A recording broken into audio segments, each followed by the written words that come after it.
Hello and welcome to the next episode of History Buttons. My name is Aaron. I'm your host, and in this series we explore different times of history that maybe a lot of people don't know about or were not exposed to.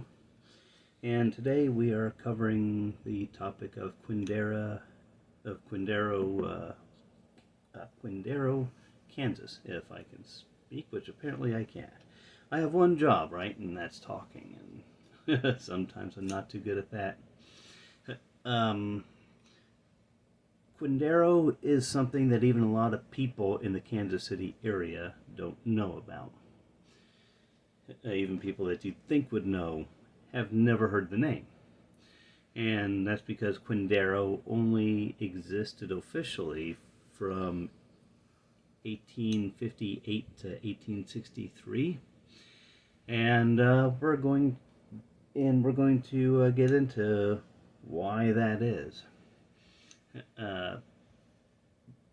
There were the people who know of Quindaro tend to speak of it as a black town, as a town of escaped slaves, and it was. But the story of Quindaro goes back further than that, because the people who were involved, even the name Quindaro,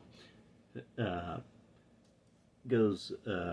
They have a much longer history. Basically, to talk about Quindaro, we have to talk about the Kanza, or Ka, as they're also called. These were a tribe of Sioux-speaking people. Before the 1600s, they lived east of the Mississippi and probably around the Ohio River Valley area, and they were a part of a larger group.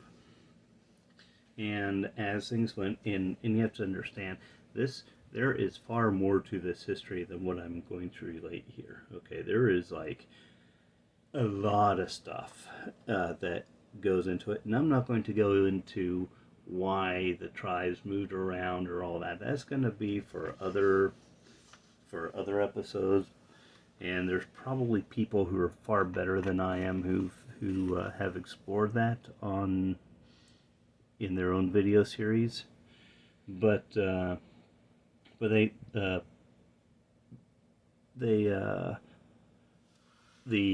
Kaws, the Quapaws, Omahas, Osages, and Ponkas were all part of the same language group. And by the 1600s, they differentiated and separated into those 5 tribes, and they all went to different areas of Arkansas, Missouri, Iowa, Kansas, Oklahoma. Now, none of these divisions actually existed back then. Those are just the areas that's what we call those areas today. And the Kanza tribe, of course, gave their name to Kansas, or one could say it was taken from them, because they're no longer in Kansas at all. But there were also a lot of others who moved in. The Shawnee from Indiana. I'm definitely going to go into that later on. And the Wyandot. Both of those feature kind of sort of in the background of this.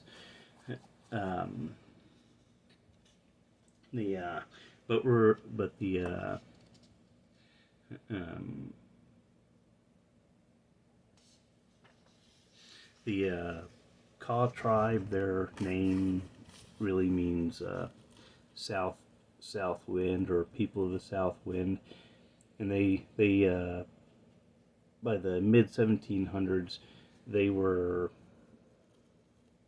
they were kind of the power in Kansas, in the Kansas area, and their territory extended over most of present-day northern and eastern Arkansas, and their hunting grounds went far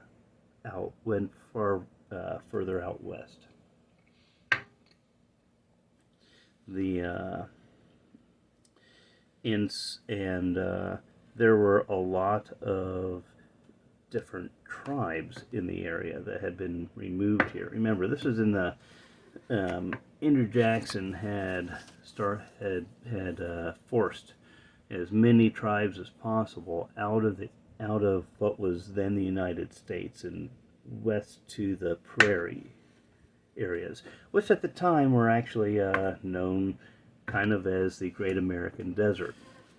This was before they hit the actual desert out there, but there wasn't a lot around here.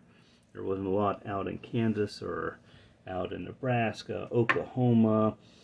That's why they were removed there, because it was like, oh, we don't care about these places. And then, of course, as the East filled up, they started caring about it more and more.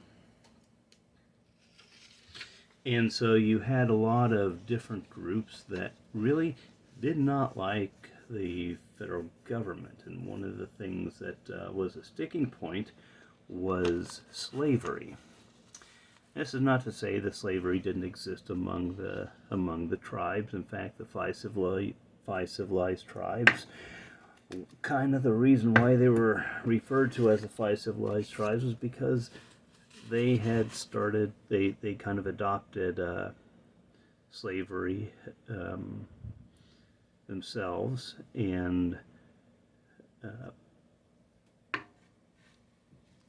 maybe not in the same way that Europeans had, because I mean they were far more likely to actually intermarry with them, to free them, to do stuff like that the American slave owners were just horribly aghast at. So even when they did that, they couldn't do it. That was actually seen as being more dangerous to the institutions of the South, because it showed that because they were like, this is not a good precedent to set. And so we're not talking about people who were alien to slavery or to the American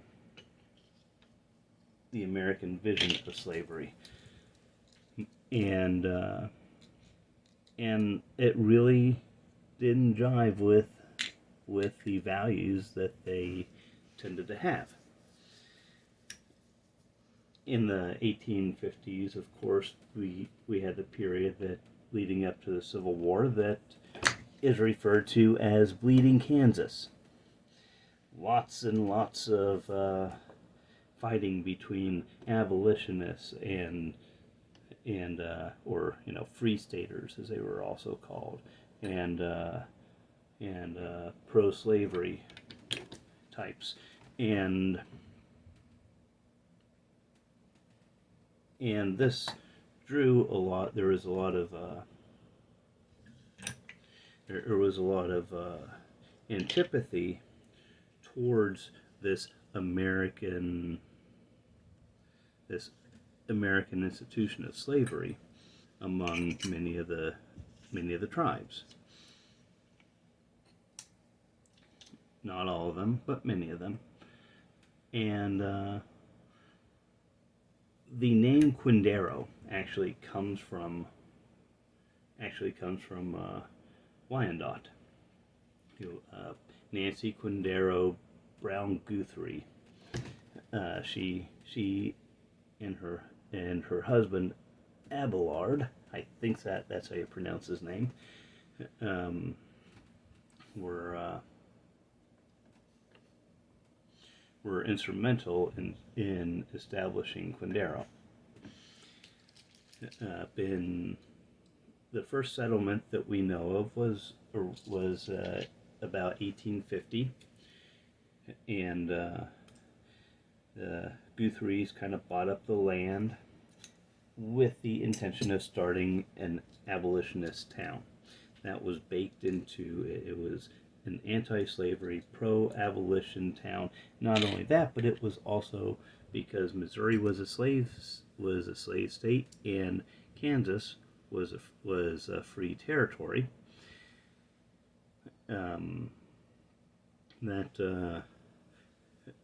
The idea was this would be an exit point for the Underground Railroad. Congratulations, you made it, blah, blah, blah, blah, blah, blah. And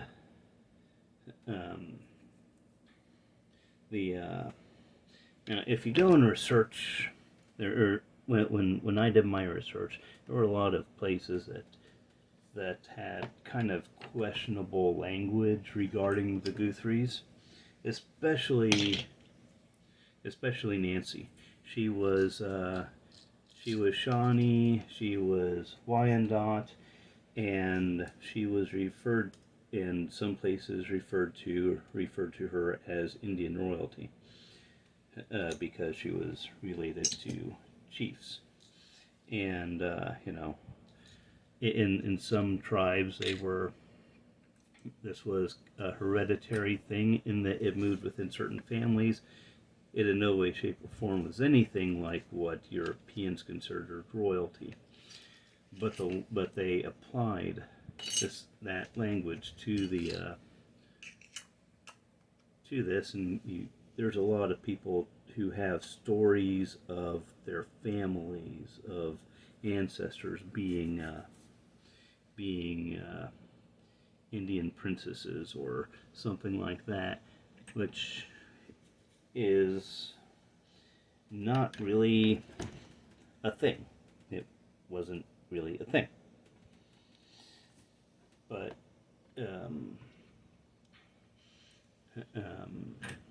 I know that there were I know that some of the tribes are considered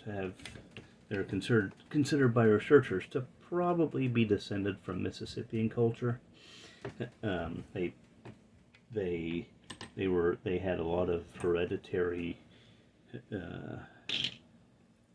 chieftainships that were passed down from. But again, this was on a village by village basis. When we talk chief, we're basically talking the mayor of a small town. We're not talking leader of a nation or anything like that. That wasn't really a thing. It was made a thing by the U.S. government so that they could have to simplify things. They'd be like, okay, you want to deal with us, then we acknowledge you as having power to bind everybody who speaks your language. Congratulations, you're now chief of this, And you could always find people willing to accept that in exchange for land, money, goods, whatever. And also there was not necessarily the understanding of what they were agreeing to. And so the idea of chief, of a tribal chief as we understand it today, really wasn't that's a modern construct.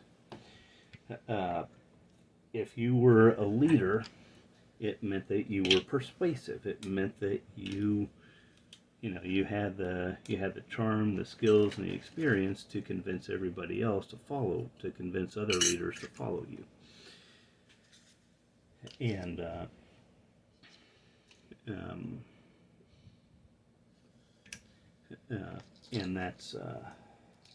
And that's kind of where people were coming from. These were a lot of the people involved in settling Quindaro were Wyandotte, or of Wyandotte ancestry. And the Wyandotte by this time had been terminated by the federal government. They were no longer recognized as a tribe that would be treated with. So they were basically dispossessed of their identity by the federal government, and they weren't even American citizens. They weren't anything. Citizenship for Native Americans wasn't a thing until after World War One. And now all these people were, of course, Kansas was a free territory. It was not a slave territory, and that suited them just fine. There were these abolitionists who were very much, they were the people who were extremely anti-slavery, and a lot of them, they were anti-slavery because, well, they disliked the concept, but also with the Supreme Court having, in the Dred Scott decision, having ruled that, you can buy a slave in one state and take it to another, take the slave to another state, and he's still a slave and can work as a slave. Suddenly that threatened all of the factory workers and stuff in the North. There were a lot of people who saw that as a gigantic danger. In fact, I lived for a while in Indiana, and I know that a lot of people who settled in Indiana before the Civil War were actually from the South. They were less wealthy farmers who were pushed out by the slave owners, who by the plantation owners, and they knew just how much of an economic danger this was, and to a certain extent, and we'll see this play out in Quindaro, their only focus was on removing slaves from plantations, and it's fascinating because this town was established for this purpose, and as you'll see, that's all that they cared about. They didn't care about the welfare of the former slaves once they were freed, and that's unfortunately an attitude that we see all too often. I have a passion for helping people who have this one issue, and that's the only thing that I'm going to address, not the rest of the issues that plague them, because it's not really about, it's about somebody making themselves feel better, not about actually helping others. And as long as you have enough people working together who want to help people in different ways, that's great. But when it means that, we helped you with this, and now you don't need our help anymore because this problem has been solved. But wait, there are all these other problems that need solving. And that's kind of what happened in Quindaro. Now, when you establish a new town, one of the first things that happens is newspaper. You start up a local newspaper. Quindaro was chartered in 1858, but the first newspaper there, the Chindawan, dates to before that. The Quindaro Town Company was established in 1856, and it took off in a big way. The Quindaro newspapers, the Chindawan, I'm not sure which way to pronounce the O in that, but is from Wyandotte, and it meant bundle of sticks, which was a reference to unity in leadership. And there's clippings from the Chindoan online, actually, at newspapers.com. Has is kind of a paid archival service that has clippings from the Chindoan, among presumably a lot of other small vanished newspapers. And one of the articles that served up to me was this history of Quindaro, written probably in 1858, 1859. So it was a history of the town around the time the town was established, and it was pure on propaganda. And that's how newspapers used to be.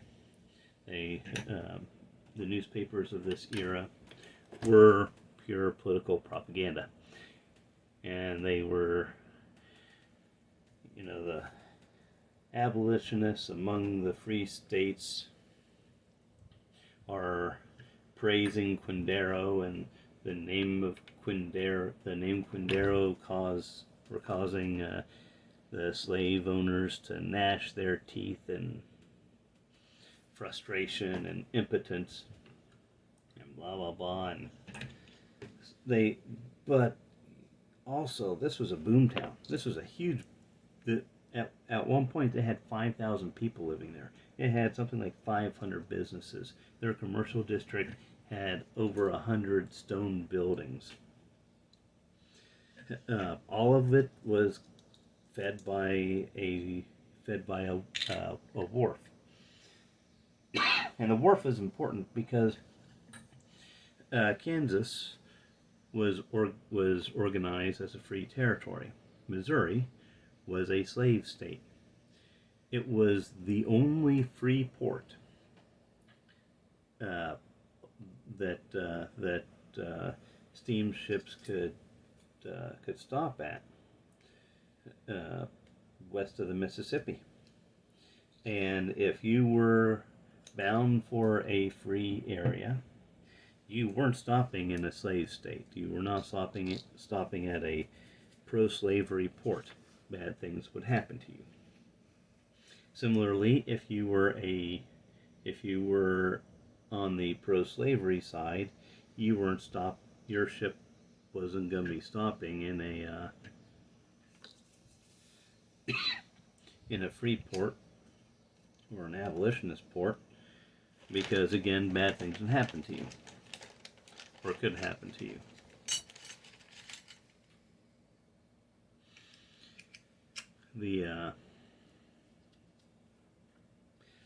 And so this was significant because it provided an entry point for people wanting to move to Kansas because it was a free territory, and they wanted to bump it up to statehood as soon as possible. So they had to get more people in there, but they had to have a safe place to go to. In Quindaro, they stepped up and said, okay, we'll be that safe spot. And in 1858, they received their town charter from Kansas. Pardon me. And then the Civil War started. And a couple things happened there. The Civil War, Missouri did not do well in the Civil War. I think the Confederate government there lasted maybe a few months. The rest of the South was not in any shape to assist them. The states west of the Mississippi really weren't. They didn't have the population base to do much, and there were already a good number of abolitionists in Missouri,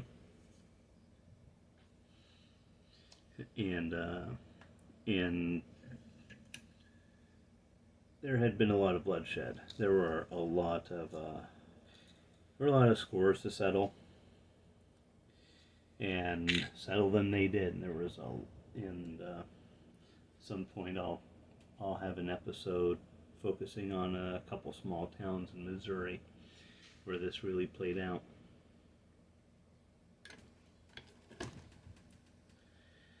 But the Civil War also started something else. And this is something that really isn't touched on a lot because people don't want to bring this up very much. But there were multiple tribes who backed the Confederacy, not because of slavery, but because of practicality. Everything the federal government had done to them, they were rooting for the for the U.S. government to break, which is entirely understandable. But what it did was it fomented the distrust. I think there were a number of things that happened in the early 1860s, and I'm going to go into them, such as what happened with the Shawnee Mission, which was a huge place in Kansas, and by today's standards was pretty close by Quindaro. But in 1863, what happened? Okay, let me backtrack a little bit. The commercial district was controlled by the white abolitionists and the wealthier Wyandotte families. And between 1860 and 1862, almost all of them vanished. They all moved on to greener pastures.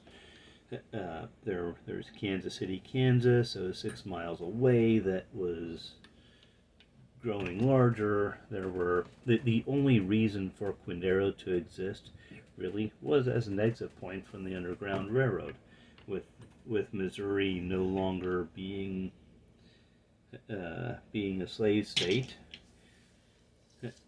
There really was no reason for it to exist. And so basically the people who had built the town and provided the economic engine behind it, they just said, job's done, mission accomplished, went on their merry way. The people that they had helped settle there, though, remained. Quindaro had two major parts. There's the parts on the bluff, and there's the parts on the there's a commercial district below. Now, the bluffs exist because this is a floodplain of the Missouri River, and the western rivers flooded a lot, huge floods. And so having this down here wasn't really good for long-term planning. So it's fairly easy to understand that after a couple seasons of trying to control the flooding, and they did build a levee and all that, but levees only go so far, literally. And once the water gets behind the levee, because it just runs out of levee, then all that work is pretty much wasted, and the levee becomes an island, a long, skinny island. And the stuff that you're trying to protect is flooded anyway. And as I was walking around the area, that was very evident to me. The up above on the bluffs, though, that's where the people lived. And the families that were settled there after being smuggled to Quindaro, a lot of them just stayed. and they stayed up there on the bluffs.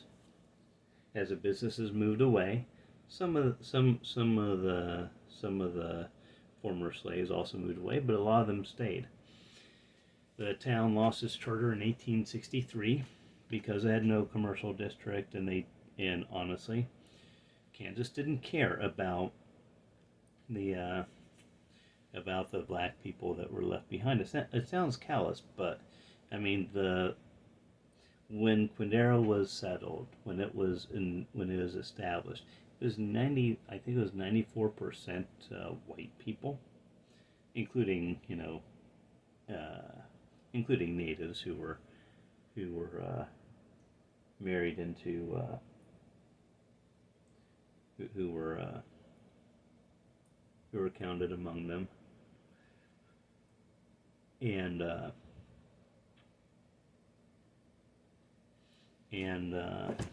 that changed over the next several years, as that mix changed, but not enough for Quindaro to remain a thriving community.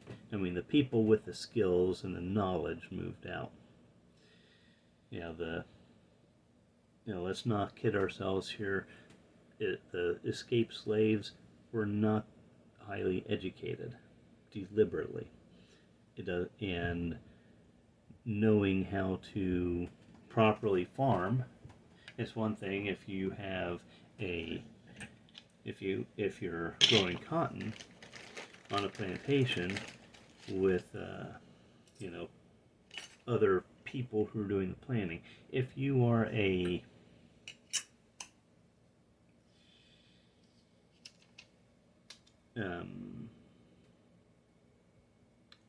there weren't a lot of community building skills available to them, let's just say, and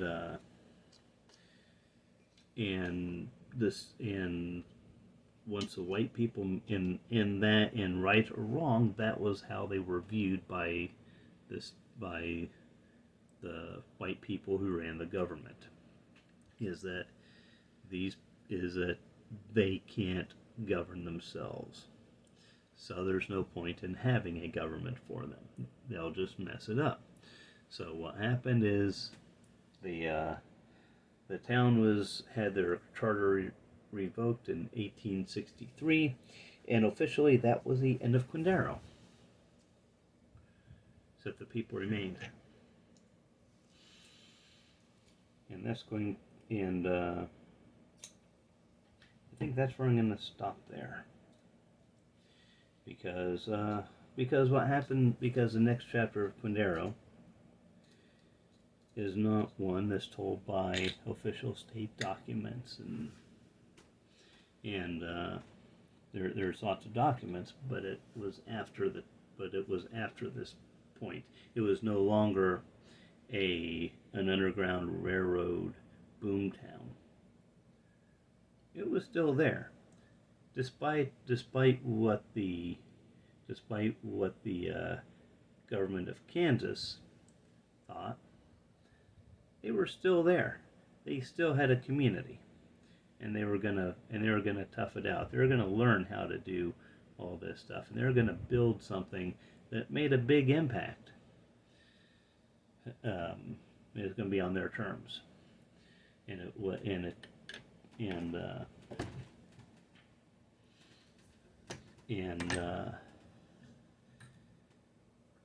it's one of those things where people in charge write them off. They just come back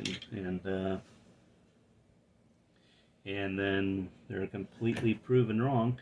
But you don't hear that from the official. If you just stick with the official government records, you don't get that part of it.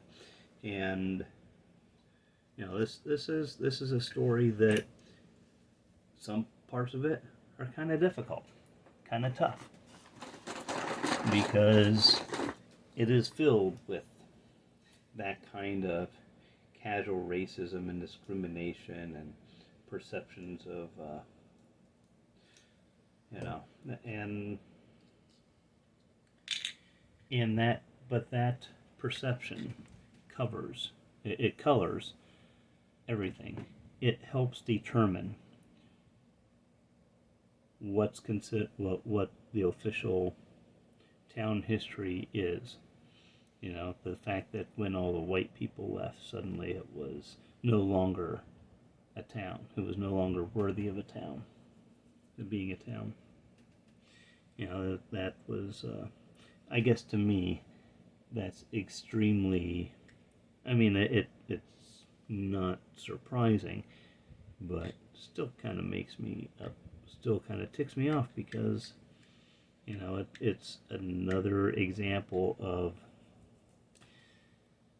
the stories that were kind of documented, written down, made official by the territory, by the state. Now they become what's taught, unless you happen to live there, and you happen to hear the stories, and you happen to connect, things that happen in the future with where that came from. And this story isn't just it's a story that's told online. You can go to various websites where they talk about this stuff, and they document these things that happened after 1863. It's not like it's secret. It's not like it's some big reveal or anything. It's just that apathy, a lack of caring, but that is one of the reasons why I'm doing history buttons is because there are these little stories that really that aren't secret. They're not some kind of secret knowledge, but they're the stories of communities that are often consigned to the past, but they still continue to exist today. They're still there. There are still people who identify as being from that place or part of this or that people, or whatever they're that's what they associate with. And a lot of times the official story is what's written, is what's documented, and the actual people themselves are forgotten. Well, I hope I hope you found something worthwhile in all of this. Like I said, I'm going to be continuing this in the future in my next episode, and I hope you have a good I hope you have a good rest of your day. Remember to hit like if you got something worthwhile out of this. If you like what I do, hit subscribe. If you think that I'm way off base about something, say so in the comments. I'm always open to feedback. I'm open to factual corrections. I'm very opinionated. You're probably not going to change my opinion on much, unless you can bring new information that I haven't considered. I'm not an expert in Kansas history or Missouri history. I just pick up these small little stories that kind of I see links between them. The next story I do will have a lot of synchronicity with what's happening here, and because they're affected by a lot of this by the same pressures, by the same social forces, and that whole this is just a history of a small area. Well, you could say that, but it touches everyone. It touches all this stuff is intertwined. These stories can't really be told in isolation. I mean, they can, but they lose their meaning. They lose their context, and the context is what makes it interesting, I think. Anyway, thanks for watching. You have a great day.